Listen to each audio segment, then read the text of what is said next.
What's up, everybody? How you doing out there? This is Friday night's special live with our special guest ENOX. How you doing, guys? Hey, we're good, and we picked up another member of ENOX along the way too. We've got Who's there? we've got Introduce John. yourselves to everybody one by one. All right, I'm John. I play guitar. I'm Roy. I play bass, Michael, I did vocals. and he produced the most recent tracks. The last 6 tracks we dropped. There you go. There you go. Nice to have you here, dudes. How you doing? How's everything? Dude, it's great to be here. Thank you for having us. How you doing? I'm all right, brother. I'm all right. I'm very happy to see you guys. Your music kicks ass. I'm not gonna lie. I was only like recently introduced to you guys, and I was like, because there's so much music out there, it's hard to keep up. So when people bring you stuff as cool as your music, to me it's like a treat. You know what I mean? It's like, oh, what do we have here? You know? Hi. It really is. There's so much music. It's like it's hard to get heard too because of that. So anybody checking out our music, like we really appreciate that. We know that attention is a commodity. So Oh, absolutely, absolutely, absolutely. People, first and foremost. I mean, we are always about support here. So, people, if you like Enox's music, I mean, we did start off with Convulsions, which I believe is the favorite song of Nine Inch Screw on my live stream in the chat. We did start with Convulsions, which is a great song. So if you heard that and that's your first impression, and you're here just now, give the band a follow. And along the way, also feel free, if you find the band interesting or our conversation interesting, and you've got no idea what you're doing here, and you think it's the dark side of TikTok. Well, it might be, but we're nice. We got candy and stuff like that here. We're nice folks here. So how you guys doing? Like, I mean, I discovered you recently. You'll have to like basically introduce yourselves as a band to myself and obviously to everyone who's chilling here who may know nothing about you guys or may have just heard a song or two, you know what I mean? So Oh my we god. got the cat. yeah, this is Serafina. All right, Mike, you go get Morty, and I will take the reins on talking for a second. Yeah. What's up, you guys? First off, thank you, Frank. I appreciate that. He said blame shift is gross. Fire emoji. Yeah, we're a band called ENOX. We've been releasing music since a week before the world shut down from the pandemic as ENOX. Before that, we were a band called Enochian. We did some cool stuff, released some music, and the name was holding us back. So we changed the name, wrote better music, and became ENOX. The name is holding you back. Let's stop for a moment. What's with the names? They're really cool, but why was it holding you? Why was the previous name holding you back? So if you go on the internet and you type in Enochian, you're gonna find, because Enochian is the language of angels. It's an occult thing, and there's a lot of people on the internet who are very interested in occult things. They'll make all these websites about it, talk a lot of and that's completely unrelated to anything we do. We just put out music. Yeah. And then people aren't necessarily always great at pronouncing things either. So no one could pronounce our band name if they didn't hear it. Sometimes even if they did hear it, they still couldn't pronounce it. God forbid you sort of live. You get like a black metal band playing in New York in like '96. Yeah, you just you couldn't find us on the internet. It really limited. It just tied us to a lot of things that had nothing to do with us on the internet. And honestly, for years, basically since I joined Enochian, within a year or so, I think we'd started calling ourselves ENOX just in the group chat because we were tired of typing Enochian. It was just really long, like Xmas. So we're just ENOX. And then once we realized, hey, Mike, Chris is calling you. But once we realized that the name wasn't really working for us or other people, we were like, all right, well, let's swap it up and just be ENOX. And honestly, everything's been going a lot better since then. That sounds very meta. Yeah, it sucks, man. It's everything we have to do is meta. You have to be true to yourself artistically, but then also find ways to sneak your music into the ears of new people. Yeah, true. Hey, dudes in the chat. Hey, what's up, Spud? Random dude. What's up, man? Luke, Holbrook, Michi, Anne Rose. Let's see. Who else is here? Obviously, Nisha. Nice to see people here. The random dude, what's up, homie? And thought it was in relation to ENOX. So Luke said that on the stream. So it kind of was, Enochian, Enoch is just like the same like root, but ENOX, it is from that, but really it's just kind of like a collection of letters that sounds cool to us and just represents us now. We're hoping that it's not really associated with other things as much. Like that was what we wanted to get away from, was the association with things that weren't our band. To me, aesthetically speaking, because I have been in the music industry and I've worked for record labels and all that, the name itself, ENOX, I think is very catchy and very... when you say ENOX, it does have a metalcore kind of like feel to it. It definitely doesn't sound like ponies and unicorns. Yeah, I think exactly. So. I think it sounds like a little like clean, like modern in a way. Like I don't really know what I associate it with aside from us, but it certainly feels like it's a lot more representative of our sound and our image than the name Enochian was. Are all of you guys like founding members? Like, have you been there from the start, all of you? So in the beginning, it was Michael and a guy named Ernesto, who's no longer in the band. They were making the music under the name Enochian, and I just kind of by happenstance met Michael he was working at a music store, and I went to go just pick up some unrelated like acoustic guitar strings because I hadn't really been doing a whole lot musically, and I was like, I need to do something. So I went there. It was kind of like a rinky-dink music store compared to like the kind of stuff that I like, which is like modern metal stuff. And I just went there and I was like, man, this place kind of sucks. All right, I'm out. And then I went to leave. Mike put on Animals as Leaders on the speakers because he was like, finally, these stupid customers are gone. I can like listen to what I want. And I heard that, and like I love Animals as Leaders. I'm a big like gent kid, like all that like boundary like early like 2010s. Whatever it is, gent, I guess. So I heard that and I was like, let me go talk to this guy. Let me make a friend. I heard that in your music, to be honest.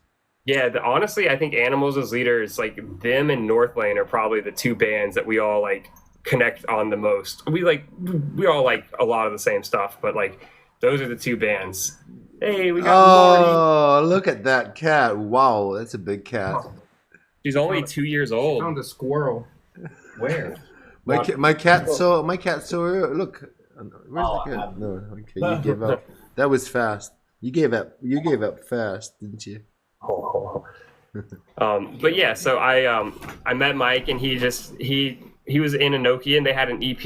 It's actually still on streaming services. It's called Evolution, but it wasn't out yet. So he goes, I was like, yo, let me hear some of your music. And he says, I'm in a band. We have an EP. We're going to release it. And then we're going to break up because we can't find any members. And it's just, whatever.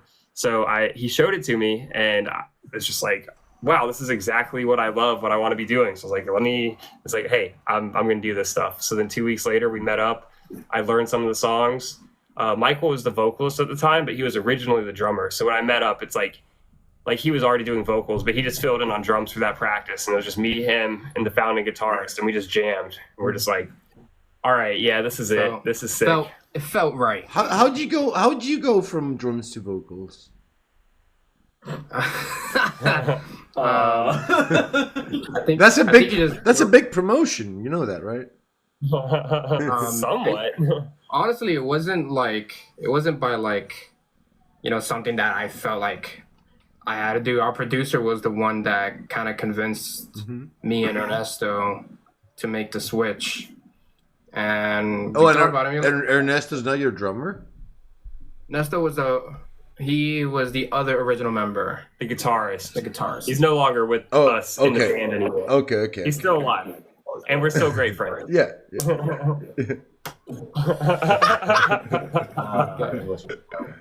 Cool, man. And do you, having been a drummer and now being a singer, which one would you prefer most? Like, which ones do you like? Which ones do you feel that suits you as a person, as a character? Well, I guess it depends on the mood.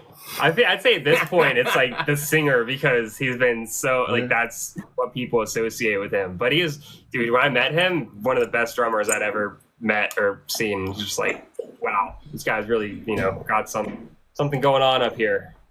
musically. If I were your band manager, I would definitely say that having a singer who was a drummer or is a drummer makes for a lot of interesting skits on stage. So what's crazy is this guy is actually our drummer before he was our guitarist also. So we have 3 what I would consider world-class drummers in the band. We're the reason why bands can't find drummers. All die.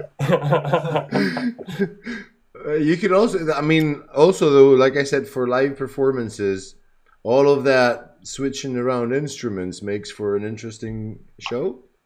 Absolutely. We've discussed doing that. We haven't actualized on it, but it's certainly coming. Yeah. So. You could have him sit behind the drums and sing all of a sudden or whatever, or like something out of something people won't expect, and that is really cool, I think. Wow, cool guys. Okay. And where'd you guys how did you guys all meet up? Were you friends forever? Did you grow up together? No. So Michael and Ernesto, who's not in the band anymore, they had just met through music. I met Michael through happenstance. And then we, as Enochian, released a song called Sadistic. Mikey, our guitarist, who is in Jersey right now, he's not on the interview at the moment, he messaged us the day after Sadistic came out and was like, hey, y'all are sick, but you need another guitarist. And we checked out his page and we're like, you know what? Actually, this kid's pretty solid. So, that was that for him. I don't even know how we met John. Who... The friends of friends. Yeah, we just college friends. Yeah, we just heard this kid did the kind of music we did. So we tried to get him to play guitar.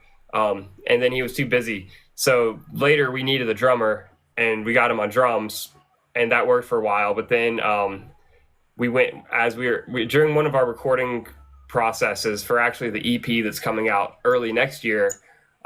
We started doing the member organization stuff because our guitarist left. So we shifted John over to guitar, which is his main instrument. And then we got our drummer, this guy named Mario. He was the guy that we tried to get in the band for 4 years. And he had just always been nah, I'm busy, or you can hire me, but I can't commit to a band right now. So finally we got him and now he's in the band. And it's just a lot of I guess when I first joined the band, me and Michael really connected on trying to build a band where every member is just top notch of what they do musically, but also someone that we really wanted to spend time with. And it just over many years, we just finally found you guys look like best friends. That's why you look like. Obviously there's chemistry. I can tell.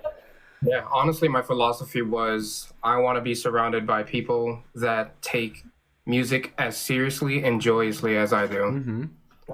And that's a good point. It took a while. Here we are, and that's really it. Just want to be surrounded by dudes that can hold their own. And a musician, I love to be challenged, and I love to challenge others. So until we found the right group of fucking guys, it looks like you guys have clicked. That's for sure. Oh yeah. And it does reflect in the music as well. It's very tight. It's very tight. Absolutely. You can tell if a band is tight. The music speaks for itself. For whether or not you guys have it well as a group of friends. You know what I mean? For sure. And we've been the 3 of us and then Mikey for a while. We've lived together in the same house for 3 years now. Yep. When we tour, we just sleep in our van because we can't afford hotels. So we got bunks and stuff. We really are just slammed together all the time. And it's I feel that's a problem for a lot of groups of people. But for us, we just get along really well and we're all best friends. It can be. I've personally toured for an entire month on a bus in Europe as a band manager, which I wanted to see what it's like. Obviously, bucket list kind of desire.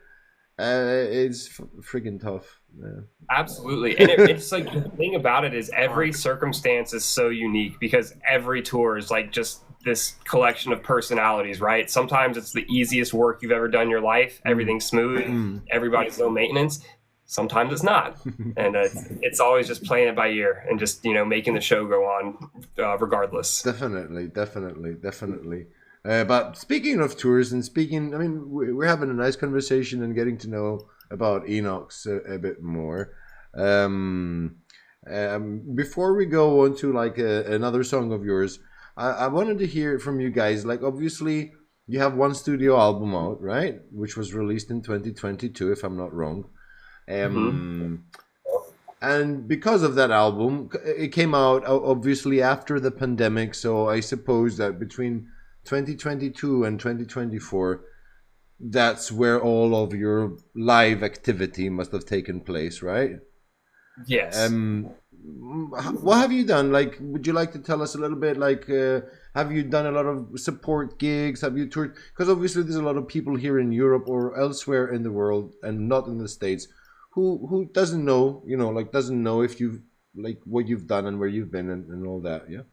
Yeah, absolutely. So, we actually had a crazy situation where our like fifth or sixth show as a band was one of the biggest shows that I think any of us have ever played, where we did like 5 tiny little shows, and then we opened up for Ice Nine Kills, like 2,600 people. We're just like, oh, here we are. And luckily, like, we had years of experience as a Nokian, and like Michael and I have been in other bands that have done things.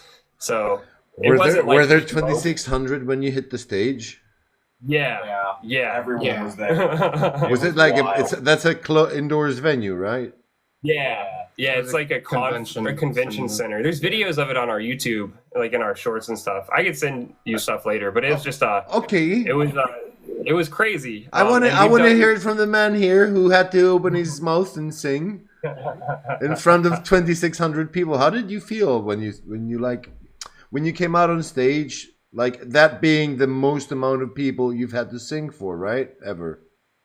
Yeah, I mean, right before getting on stage, it was like, okay, yeah, that's usually a lot more people than we typically play in front of. But I view music performance as like a pretty holistic, like spiritual experience. So as soon as I hear anything in my ears, as soon as it's time to perform, I feel like the entire crowd just becomes like a blur, and I'm in my own little bubble. So and that's pretty much for like every show, every performance I do. So you handled it well. You handled it like a pro. Good. Yeah, he absolutely did. So nobody had to use the puke bucket. No. No, honestly, it was really scary. And then the clip starts, and you're like, "Wow, this is the most fun thing on the planet." Yeah, exactly. It was crazy. It's like I was so nervous up until we got our first note of click track in our ears, and as soon as that happened, we're just back doing what we're used to, like the thing that we've trained for and the thing we're good at. So as soon as that happens, I'm not stressed anymore. And then Mario was chilling because he's like, whatever, for some reason. Sweet. Did you also get to meet Ice Nine Kills? Sort of. I mean, sort of. So their guitarist Ricky actually produced the Euphoria album, and he produced the upcoming EP that we're releasing in January, or the first song in January as well. So we don't really know any of the other guys, or at least I don't. But we know Ricky, and we love Ricky. And I mean, not even having opened for them, they didn't say hi to the supporting act. Well, okay, so this was just as COVID was ending, so we almost didn't even get to say hey to Ricky, and like we all were wearing masks. And it was still a bit weird. It was still a bit weird. Okay, yeah. Camp was a little strict with mingling with people outside of the tour package. If you weren't part of the tour package, right? Yeah. I get you. No one's really talking to you. You're right. It is like that. You're right. It is like that with touring packages. It is like that. It's like a family on the road, and everyone else is a bit of a stranger to them. Yeah, it is like that. You're right. Yeah. Okay, cool. We will go and listen to. Well, we will listen to. A song for which you released the lyrics video for, and if I was using my other broadcasting software, I'd be able to share screen, but it's a bit messed up now, so we will have to do with the audio here. However, what I want to say is, for people who didn't catch the lyric video yesterday for a Trauma Room, it's out, right? It's on YouTube, correct? And you can go and you can enjoy it. It's a really nice lyric video. It's an amazing song anyways, people. We're going to listen to it. It's 3 minutes, 20 seconds, and we'll be right back. I'll mute my microphone until then, okay, people? I'll be answering chat messages now, whatever I've seen here, because obviously I've missed quite a bit. So let's do that. What does Trauma Room talk about? Bro, I watched Sorry, the what- stream come up. What does Trauma Room talk about?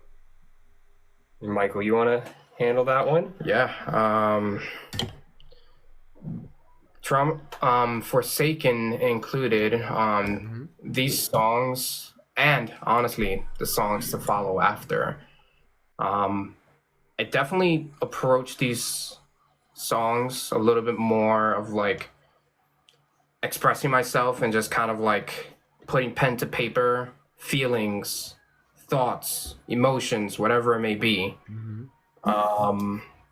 And through the course of pursuing music full time, I've like traumatized myself quite a bit. Mentally. Mentally, Yeah. physically, Financially. I've like my health has taken a huge hit in pursuit of my music. You know what I mean? I Like know. a physical toll, a mental toll for sure. I understand that. It's kind of like, this song is pretty much a testament to that.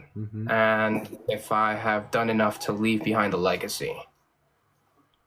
So that just taps into that energy quite a bit. And however people interpret it, hopefully it gives a sense of, closure, or like sense of, I'm not alone. Like I feel this. I want to talk influences with you guys. Yes. I'm aching to hear bands from each one of you that influenced you, whose influence has poured into your music, even by a tiny bit. North Lane. Then that's why I'm going last, Yeah. because I knew he was going to say that. Northland's probably everyone's. Here, let's go in not order. Northland. Let's go in order. Everyone tell a couple bands that were like Exactly. Give a bit of a variety. North Lane, Architects, Linkin Park. Yeah, that's honestly, especially as of recently. I can hear the Architects in the music. Just little tiny bits, but I can. You can't. just wait for next year. We got one for you. Holy hell, we got one. Yeah. Yeah. Is that your list? That is my All right. list. So let's see. For my influences, I'd say I'll go in like chronological order of my life from like the main ones. So it's like In Sync, the Mulan soundtrack, System of a Down, Periphery. Wow. So like Did you that's like, say NSYNC, System of a Down, and Periphery? yes, Okay. Okay. and the Mulan soundtrack from Disney. And the Mulan soundtrack. Okay. Yeah, and Mac Miller's in there too. And then what do you got, John? I don't really listen to them. That's a joke. This kid doesn't know what music is. No. He only listens to Now That's What I Call Music, Volume 57. So I'll do the same thing Roy did. Dream Theater, Rush. Damn, Dream Theater was the first, though? Well, Rush, fine. Rush was the first band Rush I the ever first. listened to. Jeez, damn. Rush is the first band I ever listened to. Yeah, good As like parents. a 3-year-old. Great. So let's go. Rush, Dream Theater, anything Paul Gilbert ever did, and then like fast forward, Periphery, Pliny, North Lane, shit, a lot of bands, and then You're like, the one who's given me the most progressive answers. Yeah, I was a virgin. so we're all like, I think that's where everyone in ENOX comes together musically, is like we're all like gent kids, progressive metal stuff. Like we all were listening to like the like the who's early the one? Who's the one who loves Meshuggah? Because like you have one song. all of us. Yes. Huh? Yeah, everyone in the band. Yeah, honestly, But Stacker that was you and Ernesto, right? yeah, Yeah, Stacker. Yeah. that was definitely. It's funny. That opening of the song. When I heard it, I was like, someone likes Meshuggah, but not in a bad way. It's like you can tell it's an influence on what you're hearing, not that it's a rip off of Meshuggah. You know what I mean? It's an influence. Yeah. It's the vibe. It's the pattern. You know what I mean? The pattern. It gives you that vibe. Yeah, the groove. Right. Exactly. Yeah. Exactly. I don't Exactly. think Have you ever supported any? aside from Ice Nine Kills, have you ever supported any gent bands or any? Like, Yeah. Oh man, Me and Heart's Wake is the only one I can think I of. guess like In Heart's Wake Yeah, might pull it. count. Did you guys play with We never played with. Let's see. No. Really, because we've played with like more metalcore bands. Like we've opened for Killswitch Engage. When we were Nokian, we opened for like Fit for a King.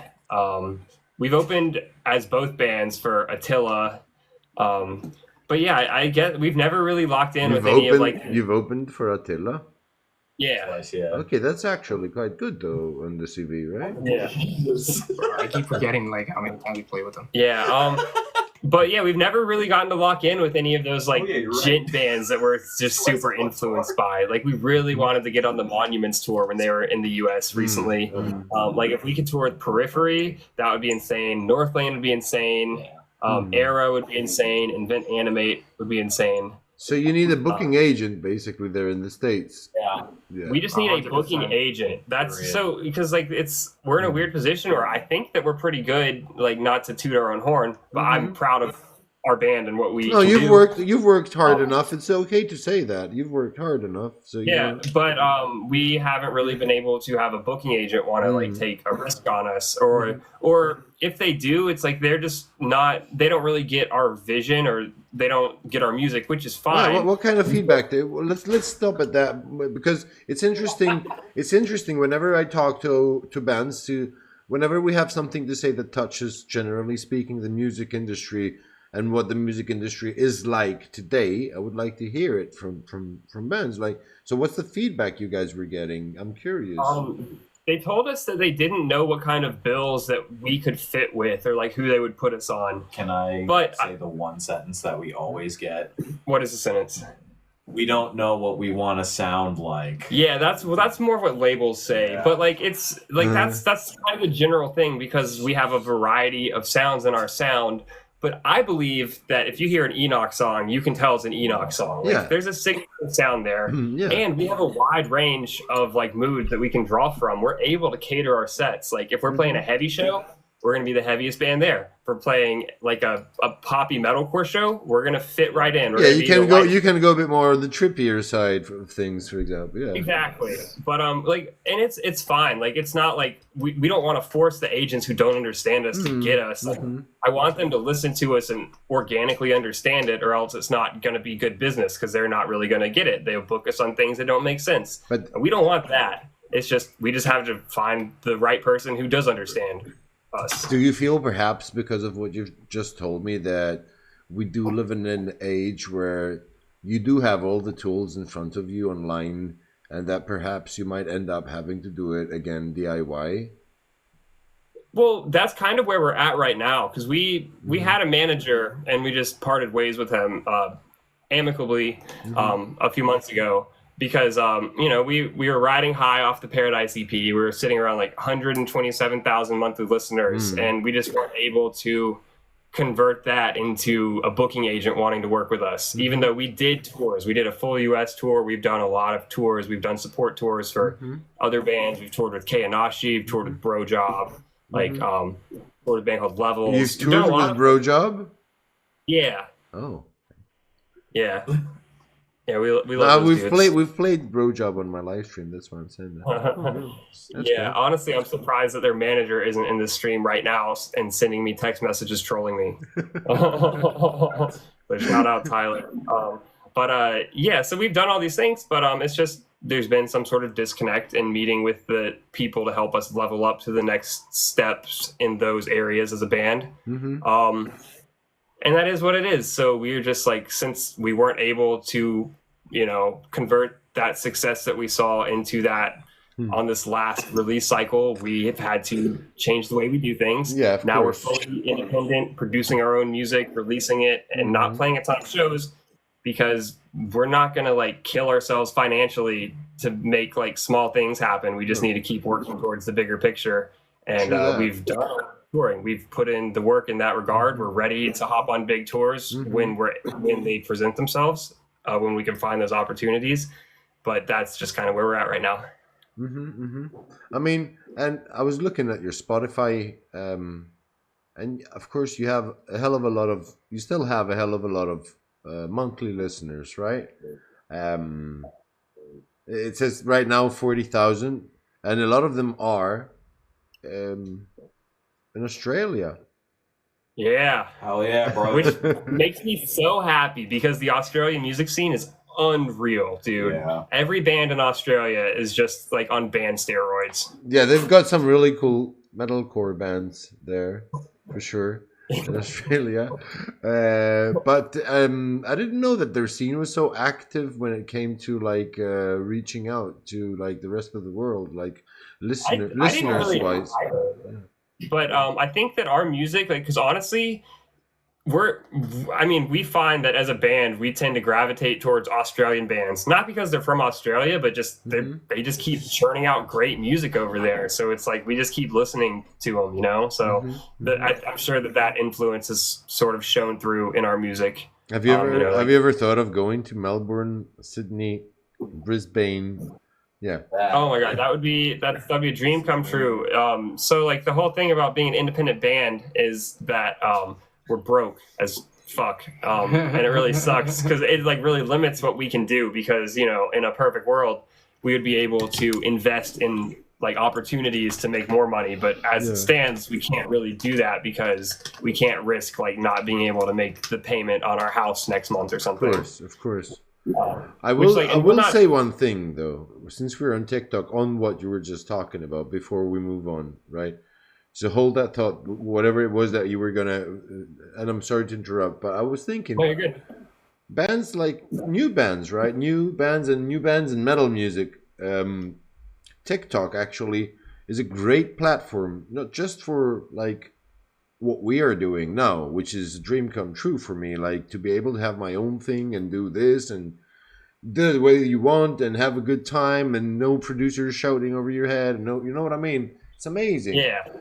And it's also great for bands to like perform live. I see it more and more often nowadays where bands like either acoustic jams or full electric jams, you know, they live stream it and people join, and you know, because part of the culture of supporting live streams or performances, if you will, is, you know, whatever people feel like donating, whatever you want to call it.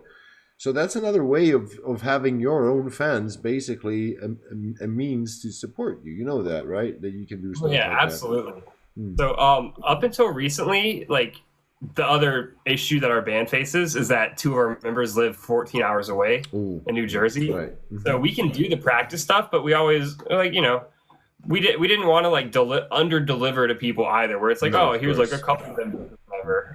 But I think we're just gonna not worry about that, and it is what it is. And we have a fill-in guitarist. John's gonna be doing drums when we play shows in the Southeast, and we can't afford to fly 2 people down. And it just, you know, we're working our way through it. And it's all gonna be okay. What's the local scene like where you guys are? Is it like tough competition? Is it like what's the local scene? Would you like to describe it to people around the world? I don't know if I'd say competition. I think there's a lot of really sick bands so it's more in Atlanta than Athens right now, because Athens is where we are based out of now as a band. There's not a huge local scene here yet, and we're trying to like meet some local musicians and help guide them along. But there's tons of bands in Atlanta. Atlanta's great. There's a band called Actus Reus, which I showed you on stream the other day, I believe. Honestly, just like countless bands in Atlanta doing cool stuff. Yosemite and Black, of Ancients, First One Dies. Like, honestly, I need to compile a large list. But the Southeast scene is really like having a little bit of a moment, I think. It's like a lot of bands are making a lot of waves. There must be a lot of concerts every week there, right? Oh my God, there are. And we live Athens, Georgia, random dude. We live an hour to an hour and a half away from all of the concerts, and we have to go to Atlanta like 2 to 4 times a week. 2 to 4 times a week, huh? Yeah. So, but it's for a good cause. It's for a good cause, always, right? It absolutely is, and it's like it's also fun too. That's what we love doing. Like if we're not, you know, we don't have shows booked, we still want to be out in the environment, supporting our friends, like being, you know, in the streets, meeting new people, making new friends and fans. Like that's the best you never thing. know anywhere or like what could lead to. That's the best thing. That's what I always used to advise the bands that I used to manage back in the day. I used to always tell them, listen, man, you're done, the performance is done, or before the performance, whatever, go out there and be with the crowd. Like meet people, like, you know what I mean? Especially after a live performance, you know what I mean? Especially on tour. Exactly. Like I used to tell them, don't go back, don't go back and sit in the back. Just go change t-shirt, whatever, and go sit in the crowd and mingle with the people and because they've just seen you live. Go and mix with the crowd. You know what I mean? Exactly. So we do this thing when we play live. We call it DIY VIP. We tour with an air fryer, and if people want to bring air fryer food to the shows, we'll just cook it in an air fryer and we'll eat it with them. Wait. What do? You cook with an air fryer live on stage, and you have people bring you potatoes. Well, we've done it on stage, but not like while we've been performing. But it's more just at our merch table. So it's like anyone who's I there. thought it was like part of the stage performance, dude. Sorry, I was like. We should do it on stage. I really thought you meant the crowd. I thought you meant the crowd comes to the concert with food, and you start. They do. They do. They just come to the merch table, though. We're all hanging out because we like to be friends with all of our fans. Like there's not really like a separation there for us. So if like they are willing to bring extra food, we're gonna cook it. We're gonna all eat it together. We might smoke some things together. We're just gonna. Dude, I would come to your concert to eat with you gladly. Exactly. We gladly accept all the dino nuggets. And like we've had people ask us, they're like, "Are you guys like, will you charge for VIP?" But I just don't like the idea of that. I'd rather just like be available and be friendly and just like that's what it's all about. It's just like connecting with like-minded people. For me, at least. That sounds awesome. But that's the right way to go about it. That's the right way to think, man. You have to have that kind of mentality. And I've always been all about that. But like I've always also maintained the music industry isn't exactly the friendliest environment. It's not always. But you know, we're trying to be the change that we want to see, you know, and sometimes us being friendly and naive and open backfires and it makes us look stupid, but that's not our fault. We're not wrong for trying to be nice and pure. So whatever. No, exactly. I'm all about that. This is why I do the live streaming, dudes, because I'm all about the support. I know that this is a great platform here to do things like that, what we're doing today, which wouldn't be possible 20 years ago or 15 years ago, or you know what I'm saying? So exactly. It's all about that. And it's all about a community, man. Metalheads and rockers generally, and I've been telling my people here always, it's a big family, man. And there's a lot of good people. Yes, there's douchebags. Douchebags are everywhere, but there's a lot of good people who listen to this kind of music. Man. Absolutely. And I find, too, the more tight-knit a scene is, I feel like the less douchebags are around because the people just, like, the scenes will police itself, you know? So, exactly. The stronger the scene is, the more I think it's easier to just, like, build friendships and trust people earlier. Exactly. So speaking of ENOX, I want to hear it from you guys. What are you doing nowadays, going forward? Where are we going? What's new? What's next? What's cooking? Music. Music and a lot more of it. Soon. Do you want to? I'll let you talk a little. I feel like is there like songs many songs that you're working on? You know, like something like that. I mean, many songs. We write a lot. But I think rather than spending the time writing, we want to just start releasing stuff. Like, we spend a lot of time just writing to practice and writing to just kind of see, you know, all the different vibes and emotions we can achieve. So this is our studio setup. Look at that. Like, Michael works here 7 days a week, like working on music for us, working for other bands. So we really live that lifestyle. Do you guys live together? Yes. Oh, we have a house here. It's called ENOX HQ. Wow. We have downstairs studio. Upstairs is like John's studio B. That's We turned our the dream. garage That's the dream into a situation for a band.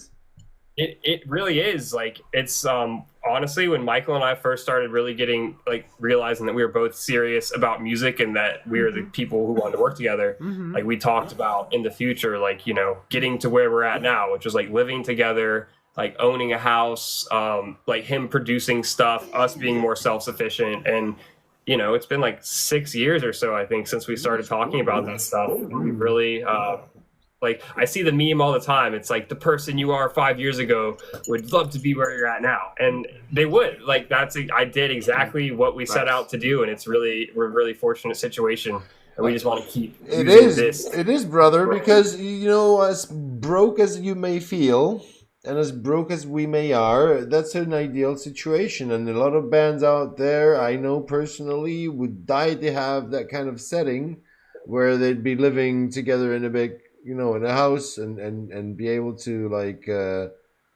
why is TikTok telling me I need to, sorry people, TikTok's giving me a puzzle to, oh come on man, seriously. We have detected inactivity. Wow. Are you sure you're not AI? Inactivity. AI is doing great. AI is doing great. Dude, you're a robot. AI is doing great, people. Yes, it told me that I was inactive, so I had to do a puzzle live on the live stream. Sorry. But no, you're absolutely right. This is like a dream situation. And I think we're all really aware of that. Like, you know, we obviously, I think most people feel like they could always be further along than they are in their life, or they could have a better situation. But we're very conscious of like how special the moment in time that we're occupying is. And like, we're trying to just take advantage of it and just keep improving. That's cool. Let's take questions from the crowd, because I think we've not ignored the crowd, but first you can start. Do you want to start by your crowd and your chat? Were there any questions that were waiting for you to answer? Let's see what they're saying. I got a lot of people. Oh, this is your chat. Hold on. Let's look in our chat. What am I doing? Yeah. Choose. So one of you can look at one chat and the other one can look in the other chat. And take turns in answering questions. Hey, Creek Squad, are you still here? It's just one of our friends from Corpus Christi.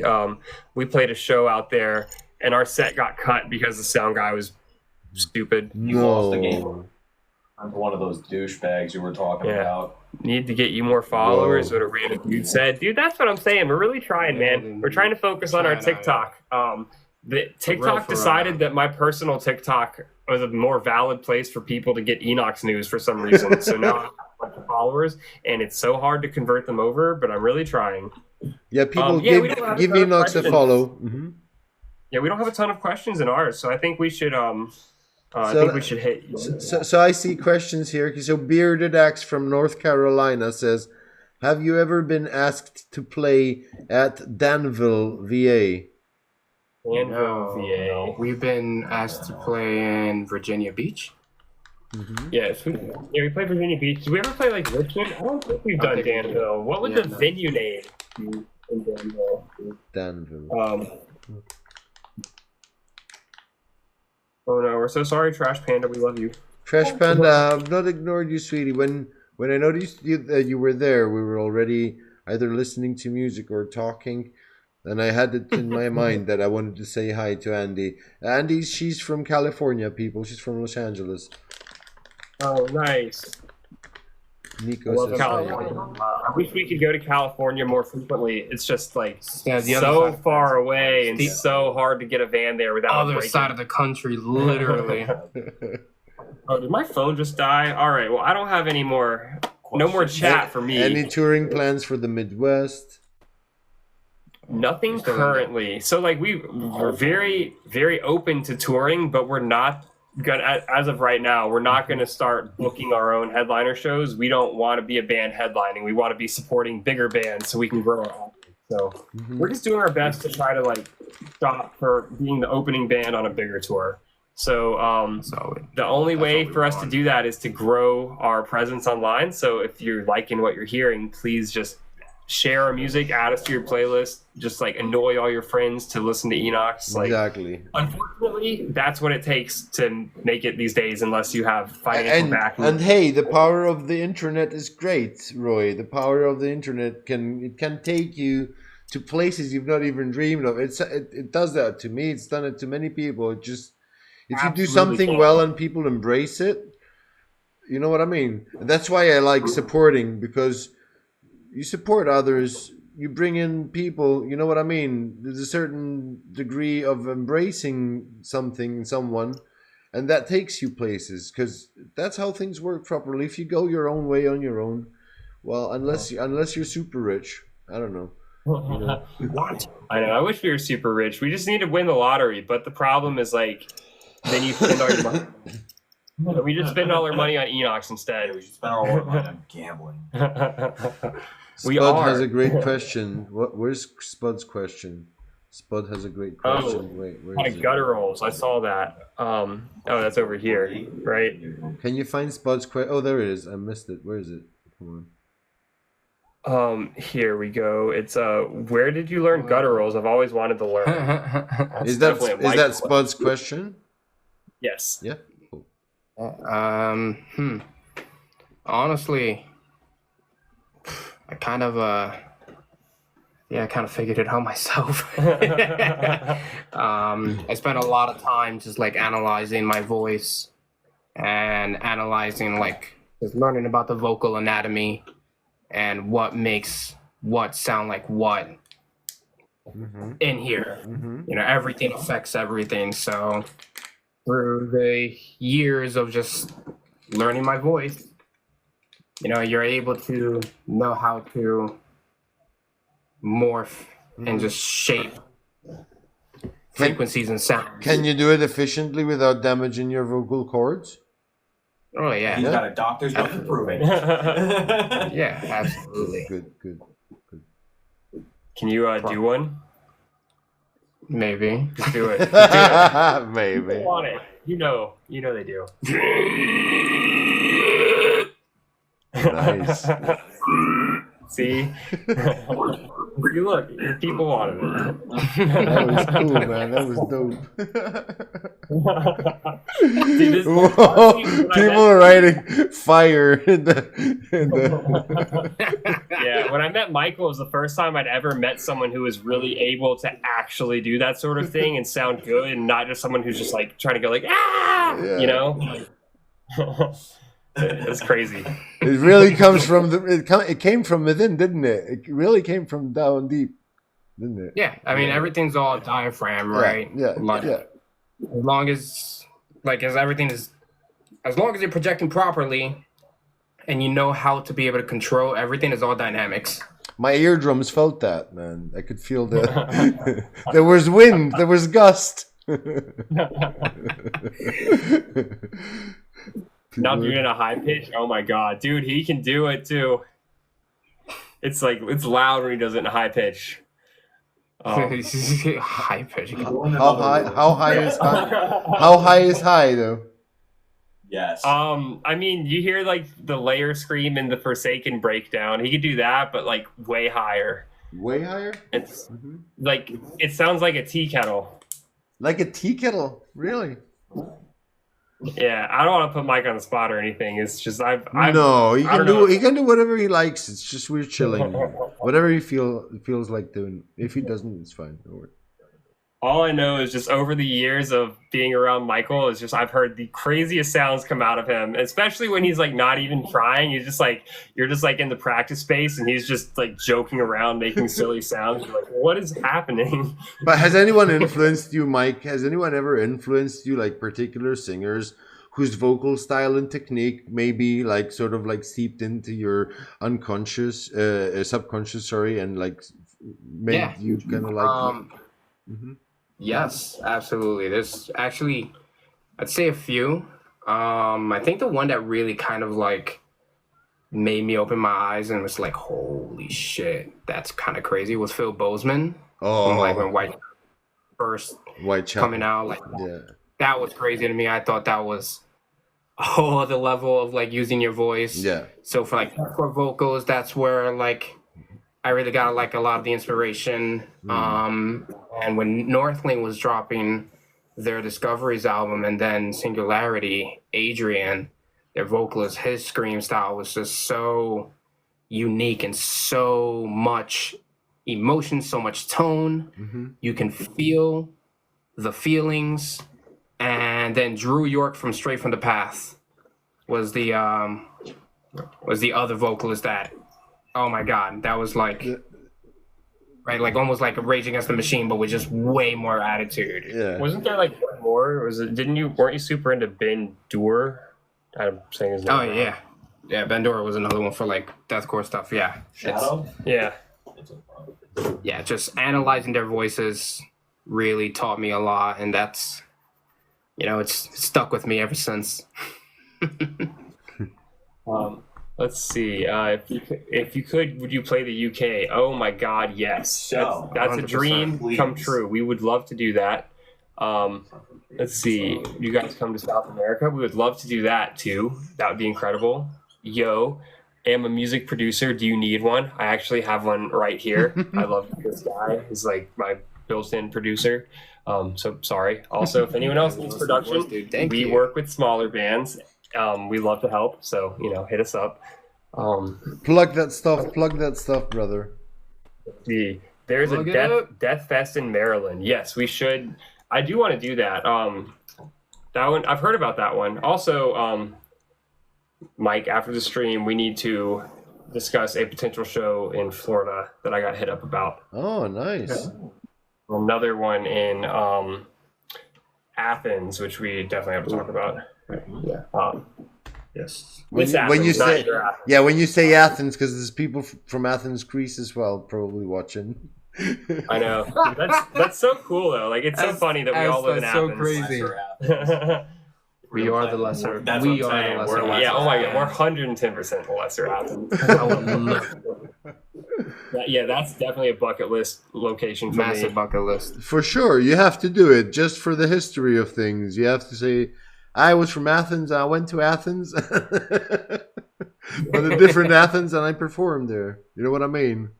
Festivals in Danville. Oh yeah, we tried to get on Blue Ridge, which I guess in retrospect, that's good that we didn't get on. I thought that we had a good chance. I thought we were one of the bands that had the most tags, but it went to someone else, and thank goodness it did, because we would have lost even more money when that festival went to shit. But we do really want to get on the festival circuit. Virginia, DC area is a big deathcore vibe. ENOX, one of my favorite bands. Hell yeah, we appreciate that. You guys are great. I'll tell you this. You guys are great. I think that you deserve all the support as a band. I know it's a tough world. I used to be a band manager. One of the bands that I used to have was really amazing at the time. That was back in 2007, and they had all the qualities, like a bit of Korn and a bit of Machine Head and a bit of Sepultura, and all these things combined. And I thought to myself, there's no way that the music industry won't embrace it. But the music industry was like the exact same feedback that they give you sometimes. Oh, not too sure. Oh, I don't know what to make of it. It's nice, but I don't know what it is. I don't know, like stuff like that. And eventually the band, after 2 studio albums, they disbanded, etc., etc. It was sad. For me, it was very sad because I really believed in that band. But I would hope that you guys do the right thing and use all the tools available to you online and just keep going at it till you make it. Just keep going at it. Don't give up. Even if it's 2 years later and you're still maybe not where exactly you want it to be, but you're way better than when you started. Do you get what I'm saying? Absolutely. 100%. And that's the plan for sure. Because like success to us, there's definitely multiple tiers of it, but we don't really we have big aspirations, but the main goal is just to be able to like live comfortably, not have to worry about money, but like on a small scale, just like, not get rich and just continue making cool music with our best friends. Yeah, like that's a very attainable goal. And we have, systems in place that are a lot different than most bands that will let us do things like that a lot easier. Yeah. Everything after that is just a bonus. And that's part of why we've worked to get to the position where Michael can produce our music. And for the most part, like I can promote it to the best of my ability on the internet.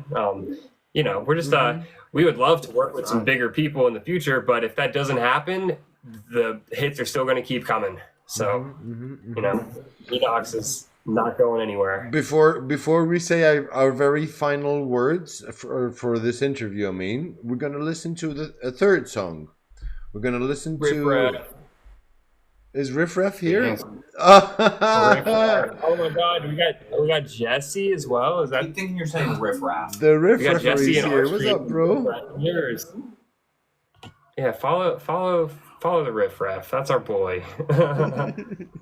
Follow Riff Raff. Yeah, Michael just followed him. Michael has been like kind of a little bit of a ghost on social media, and we're getting him back in the saddle. So it's so hard. It wasn't personal. So hard when you're busy with projects and music. It really is like a full-time job, the social media thing. It's a lot. It is. Yeah. Much love, Riff Raff. Yeah. Riff Referee here is one of the best dudes, man. He's one of the best dudes I've met. We love you, Jesse. Yeah. In decades and decades of having been in the music industry one way or the other, he's one of the most awesome guys. I have to say this for the Riff Referee. He's so good. Let's see. Someone said, I was always told the band needs 1,000 people to buy all your stuff. I think that's mathematically true.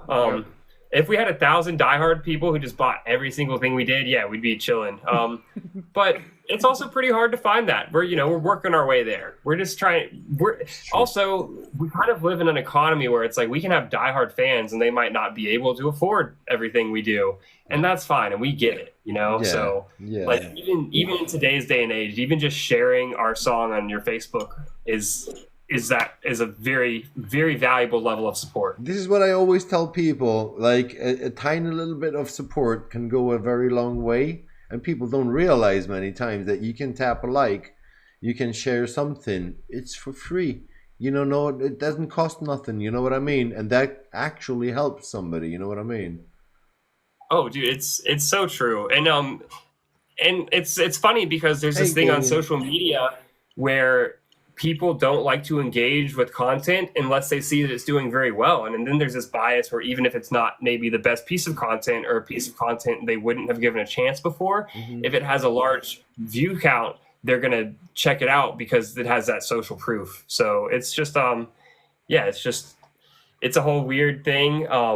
It's a very weird environment to try to navigate, just trying to get past that like glass ceiling. It is. And so Jesse says, ye old Miller collab win. Jesse, hit us up. We love you. So, do you know Jesse, Orpheus? Jesse? Yeah. Jesse Miller. He makes a lot of videos about corn. Oh, I might, I guess. Not probably you're familiar with his content. He's a king. We love this guy. He's really good for as well. Nisha says, I will never forget this interview. Nisha, you're the sweetest. I'm happy you've enjoyed this interview thoroughly. Thank you so much for the support, people. You're amazing. Remember the hard time. It will make you stronger. Shane, that's absolutely. And Link Pink and Shade Day. And all the people supporting. You're amazing, people. You're amazing, truly. Damien says, God, my neighbors are blasting Slayer. You got good neighbors. That's Holland. Pretty hard. I would love neighbors. Dude, yeah, our neighbors just like blast baseball bats into our house when they have schizophrenia. That's not an exaggeration. Unfortunately, that's a true story. What the fuck? I want to hear. Give me a story like that. Come on, give me some fucked up story. We can give you a story just like that if you'd like to hear it. Yeah, of course, dude. What are we here for? What do you think we're here to talk serious stuff? Come on. Yeah. So a couple years ago, we were just hanging. Oh, we have some other fun stories about weird neighbors and houses and stuff too. But so a couple years ago, I was just on a walk with the girl that I was with at the time. And we're like 3 houses down, and I just hear this angry yelling and smashing from our house. And this dude's like, residents of your address here, get the fuck out of this house, I'm gonna beat your ass. And it's like with a metal baseball bat, and like we're like, no. So we called the cops. And this was coming from next door. Yeah. He went onto our property and was smacking my house with a baseball bat from the outside. Yes. Yeah. What the? But we didn't have any cameras up at the time, and I didn't record it because I didn't want him to realize I was involved with that house. So I didn't want him to run at me and my girl with a baseball bat. So that's not fun. No, of course not. So he went away. We called the cops. And he didn't get arrested because we didn't have any evidence of it. But then he just kind of like went on a weird terror campaign against us. We got him arrested a few times. What the heck? You went on a weird terror campaign against you? Yeah, so he thought that he thinks we're secret agents, which why would you mess with us if you think we're secret? Wait, what the fuck? And the first time he was messing with us is because he thought that we were jamming the radio frequency signals on his DVD player. Whoa, wait, dude, wait. Where's the point where someone took mushrooms? Nowhere. No, it's just. I think it was the car accident that it was his head. Yeah, so it's a sad story, honestly. Like he used to be apparently a nice kind of guy, and then he just, his brain is degrading for whatever reason. But now he's schizophrenic, and now he knows it, and he uses that to try to trick people into thinking he doesn't know what he's doing when he really does. Because the last time we got him arrested, or 2 times ago we got him arrested, he came onto our property and he was throwing like logs from our wood log pile under like our roommate's truck. And I went out and I videoed him. I was like, hey dude, fuck you, I see you, blah, blah. He ran back to his house and changed clothes. And then I called the cops, and they saw my video, and they saw the pile of clothes like next to his door where he had changed. Buddy, like nice try. The pile of clothes right there.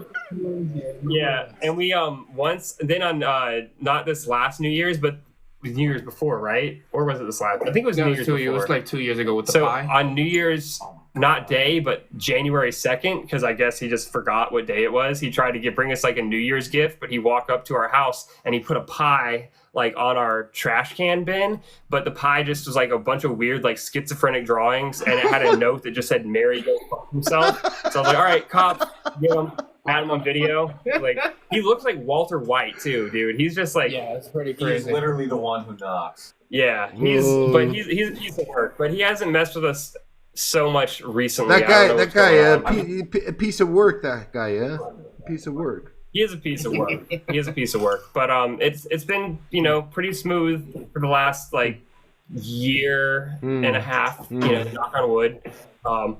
We had another crazy story though. This last 4th of July, we were just hanging out. Michael was producing our some music for one of our friends. Yeah. He was actually taking a break, like laying down while our friend was practicing his riff. I was in my room over there just playing video games with my door closed.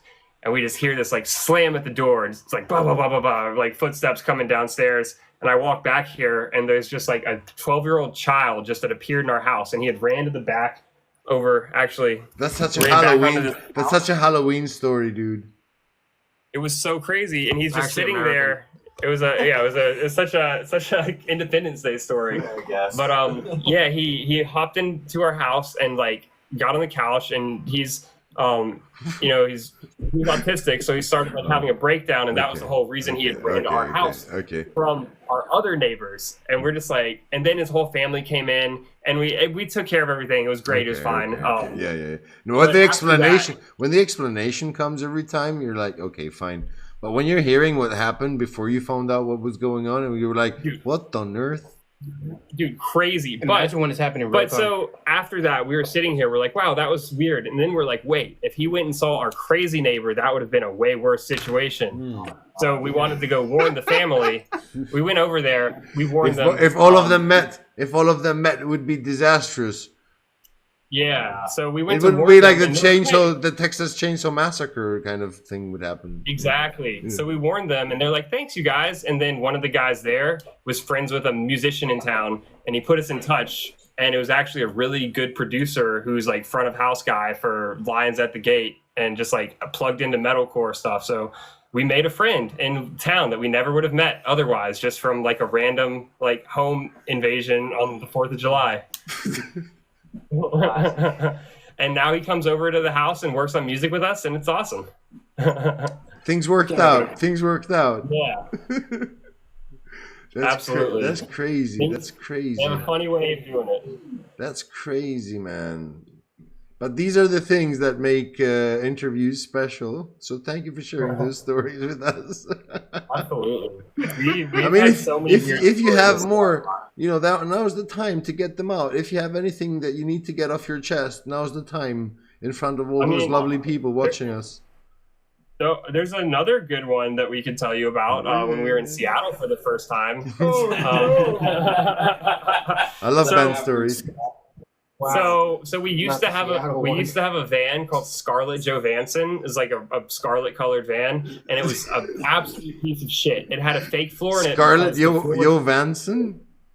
And it had a fake floor in it because we couldn't afford to get the floor fixed, and you could see the drive shaft through it before I built it in.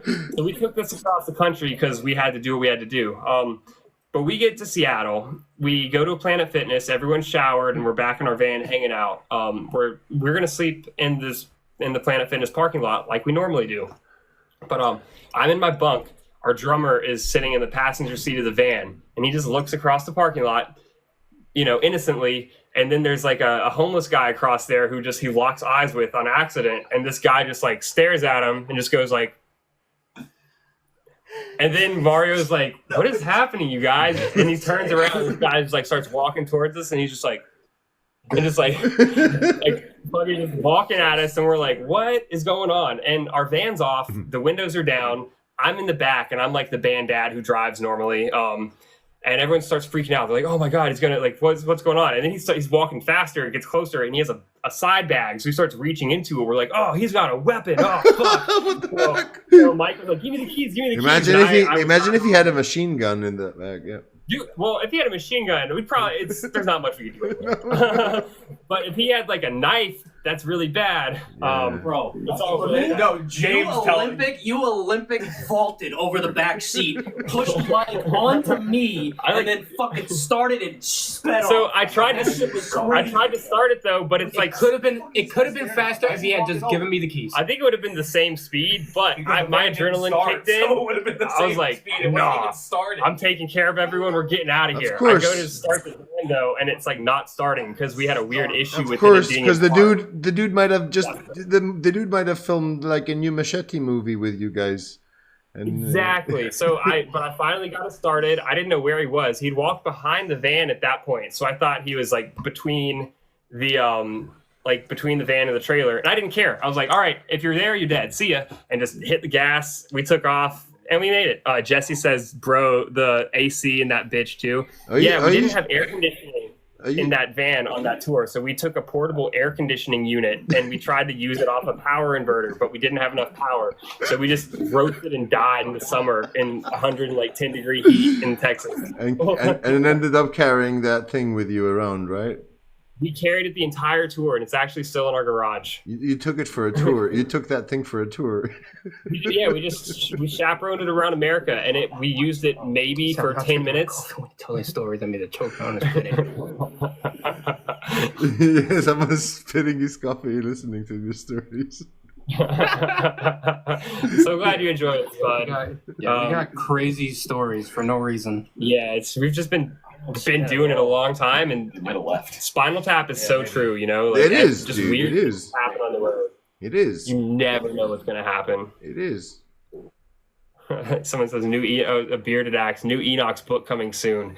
Hopefully. Honestly. Well, I think we have to turn a corner in our career, and then we can make a book about this chapter of our career. So once we're at the point where Featuring Jamez. once we're at the point where we feed ourselves and pay our mortgage, I'm gonna write that book.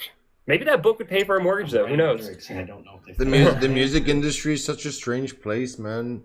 Full of so many Really unpredictable things.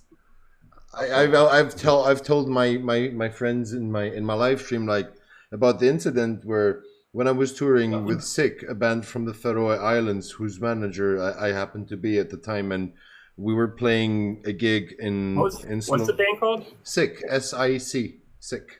Oh, okay. Yeah. From the Faroe Islands, and that's the band I was referring to earlier on that blended a lot of modern at the time sort of like elements and all that.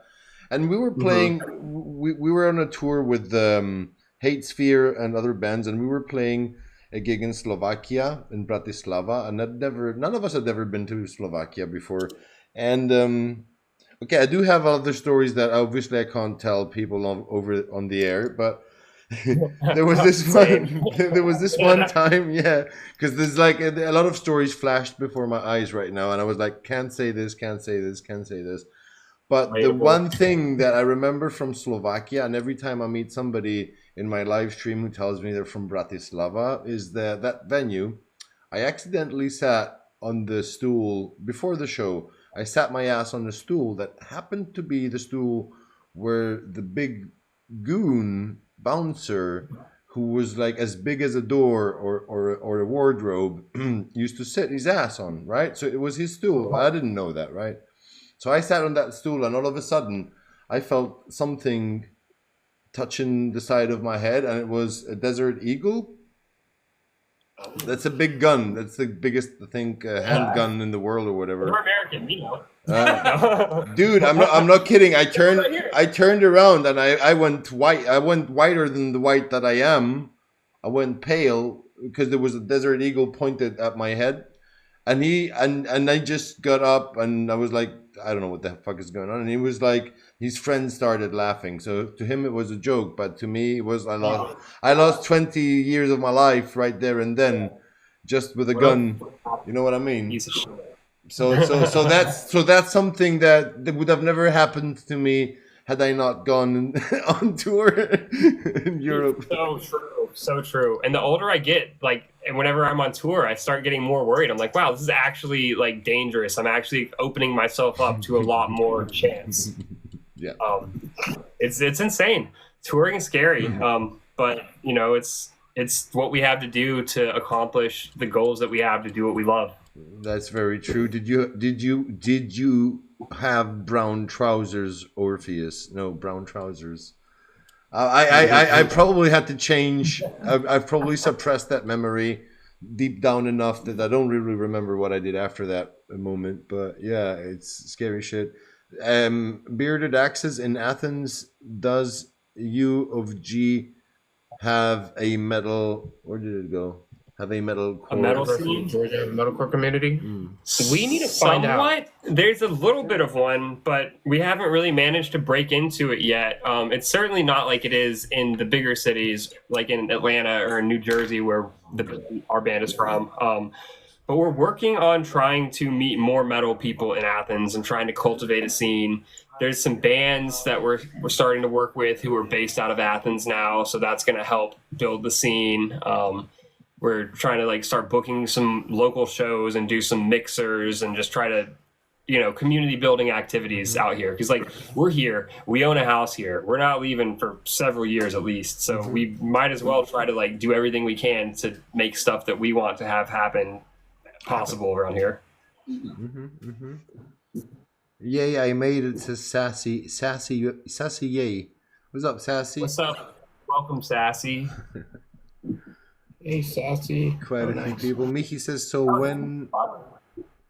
when you find your way to Germany, let me know, please, says Michi.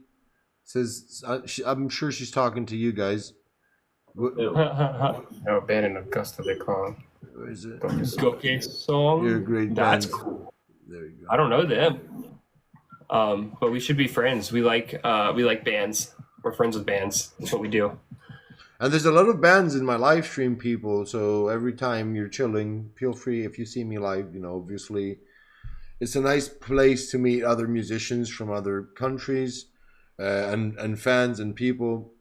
Feel free to visit, honestly, dudes. Because now you're officially like friends of this live stream. You're friends of my live stream. So you better visit, you know, every now and then and tell us how you're doing absolutely. And all that. Dude, we don't really do a lot. Like, I'm currently sort of unemployed. Michael works right here, so he's always got his phone on him. So until I have a gainful way to make money, I'm just a TikTok bum, you know? Well, go live streaming, dude. Go live streaming, honestly. Oh, yeah. Absolutely. I need to get on it. I just got my setup fixed. I'll get you guys. I have 2 interfaces now, so that I can start playing my bass or guitar and like have it actually come through properly. So I want to do like streams like that. You know how cool it is. I've seen so many people do it on TikTok. I'm not even joking. Where they're jamming guitar anyway, so they do it live. So they're practicing anyways every day. So to them, it's nothing. They just live stream it, and people go like, "Oh, you know how to play that riff," and they play it, and you know what I mean. And it's nice. And some people actually support them and subscribe and stuff like that. You know what I mean? Yeah, absolutely. So that's something you can work on as a musician. For sure. That's definitely something I'm gonna start doing a little more of here soon. And I just got a new phone, so that's a big part of it too. Because I had a phone that was like, I don't even know how many years old. It was struggling though. It's but good, now I've got this it's nice good. Look, console. crisp picture and everything, right? Yeah, because we're all about the presentation too. Like we take a lot of spend a lot of time making sure that our content looks as crisp as we can make it. You know, we want to look professional, so that if someone scrolls by our page and they don't have a single other reason to check us out, maybe they're just like, hey, it looks like they put some time into this. Oh, you got a question from Arizona, ENOX. When you come into Arizona, boys? Oh man, I'm not sure about that. We'd love to. We want to. West Coast Fire. Yeah, shout out Smile in the Center, by the way. It's a great band, friend of ours from Arizona. We played with them last time we were there. That's kind of, that question kind of gets lumped in with the rest of the when are you coming to X place questions. We just have to, we got to get tour opportunities because we can't book that sort of thing ourselves. It's just not like long term possible. Like, but we want to come back. So just keep telling all your friends about ENOX, and eventually there's going to be such a demand that we'll have to go. Sweet. So we're going to listen to Forsaken, which was released when exactly? This year, right? Well, that was September 13th. September 13th, right? Is it about anything in particular, like lyrics wise? I think it's like Michael was talking about earlier. It's just kind of all about the experience and like the struggles that we're going through. Just like, in a bigger picture idea, but just like, working really hard to achieve your goals and like maybe it not being good enough, just that and the conflict that creates. Yeah, I think Forsaken's more about like the I guess Forsaken just touches a little bit more on like the self-isolation aspect, as you're just really hunkering down to focus on what you want to do. You don't realize that you tend to just isolate yourself away from a lot of different things. So a lot of these songs is just a form of me being able to process. A bit of therapy then, so to speak, right? Absolutely. Cool. Let's listen to Forsaken, people, and we'll be back for our final goodbyes from this live interview. Well, I'll just mute myself. And that was ENOX and the song Forsaken. And we have come to the end of today's live interview, but we still have ENOX here with us, and the final moments of this interview belong to you guys. Feel free to plug in anything that you've got coming, anything that you've do or that you're currently doing, anything that you want to say to people. It's yours. Awesome. Well, thank you guys so much for tuning in and hanging out with us. If you hadn't heard yet, we dropped a new song, Trauma Room, today with a B-side new song, Square Up. If you want to go stream those, add those to your playlist, share them, that would be awesome. If you're in the Southeast, we're playing in Nashville on Halloween, and we're playing in Atlanta on November 1st. And we're playing in North Georgia on December 7th for like a charity event for children who need Christmas gifts. Toys for Tots, that's what it's called. I couldn't think of it. That's nice. But yeah, just make sure to follow us at ENOX Band on all platforms. We're very friendly. We like to, be friends with our fans. So just follow us, say hey, and, follow along as we just keep doing the thing that we do. We appreciate you guys. And me in turn, I just want to thank you guys for being here today. I've really had a nice time. I felt like I chilled with good friends of mine for a good 90 minutes, to be honest. That's how it felt. Very That's how we typically feel when we hang with. We are on people YouTube in Music, music. Spud. Yes, we All are. platforms. That's good. I like that, man. I really enjoyed it. I learned a hell of a lot of things about you people that I didn't know, obviously. Behind the music was cool. I knew that. But it's nice to have had this conversation and know like a little bit more about you and what drives your music, who you people are, you know, what you aspire to, you know, to put a face to the music is always great. You're more than welcome back to my live stream again in the future. Anytime you got something like going on and you want to combine it, like if you're releasing something, you know what I mean, like a music video or a new album or whatever, you know where to find me. You're always welcome here in the chat. People loved it. I can tell you that the people in my on my side in the chat loved it, absolutely loved it. Everyone's writing followed, so you're getting follows from people. Yeah, thank you guys so much. you. You really do Thank have you. such a wonderful community. So They are amazing. Great job building that. Thank you Thank guys you. so much for embracing us. They are amazing, and yeah, you know, put the word out. If you have any other bands, musicians, artists who need a bit of support, who need a bit of a stage, you know, just tell them to come by, like you guys did. Like, tell them to come by and chill, and it's gonna happen on its own. You know, everything else will happen on its own. I definitely will. I think I see a few friends of ours in our stream. I don't know, James Branton, are you here? Do you see this? Yeah, we got some friends. Yeah, our friend Haven, he's really good. He's in a fantastic project. Well, is he? What's his? Which one? Because Akui's not doing anything anymore, right? But Haven, are you doing music still? You better be, because you're so good. I don't know. We have a lot of friends who make really cool music, and we will send them your way. Thank you so much. Likewise, people follow ENOX Band on TikTok, and find them also on Spotify. You can find them through my playlists because they're part of my public playlist whenever I play a song of theirs, obviously. And it's there forever for you to share and to listen to. But follow them on Spotify. You know, if they come to your town and they're supporting a band that you like, you know, go and see them. Go and check them out, right? And I want to wish you guys all the best. Let me know in the future what you got happening, what's going on. You know, come by. And looking forward to lots of success, and one day hopefully be able to say, hey, you know, that band, in their early days they'd stopped by and we had a nice chat, you know what I mean, and they went the whole way. I'd like to think that in our later days, if and when we find success, that we'll still be stopping by and hanging out with people, because like, I don't know, this is what it's all about for us, is just making connections, like genuine connections, and then just making cool music. Absolutely, dudes. Absolutely. Thank you so much. I'm not gonna lie, I have no idea how to make a co-host become a singular thing again. It's okay. I think I gotta hit the power button on here. But are you sure? Orpheus, it was so great to hang out with you. Thank you again for having us. My pleasure. I'll talk to you soon. This interview is gonna be also on YouTube, just so you know, and on TikTok. I'm gonna edit it, and it's gonna go up for people who missed it or missed part of it. And for you guys, obviously, to be able to enjoy.